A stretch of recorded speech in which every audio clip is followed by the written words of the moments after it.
Applying audio transitions.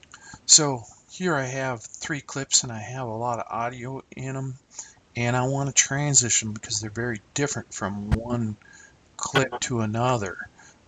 So I'm going to do that. I'm going to come over here and go to Effects in my project browser.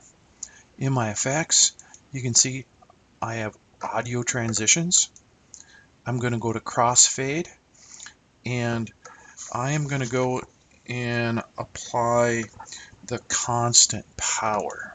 Okay, this is the default one.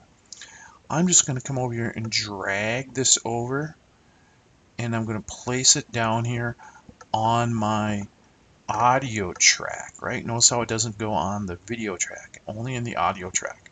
I let go and it places it in here. Okay, it's a little small, so I'm going to go and hit the equal sign, and I'm going to hit equal sign again and make it a little bigger so we can just see a little better here. And I'm going to slide this over here.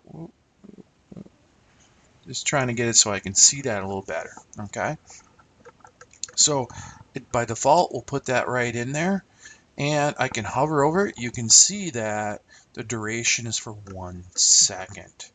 All right, so we just applied it, and if I pick on it and I move over and I get the little L-shaped bracket here, I can pull it and make the duration a little longer. All right, so I could go to, say, 2 seconds. All right, let go. And so I can change the length or the duration of my actual audio transition. So what this is going to do, and it's kind of small when I zoom out here, is that in the constant power, the crossfade is going to blend the 2 audio clips without really having a noticeable drop in the middle. It's going to ease it from one to another. So that'll help us with that. At the end of clips, we tend to get these loud pops and clicks that are jarring at the ends. So we want to transition from one audio to the other audio.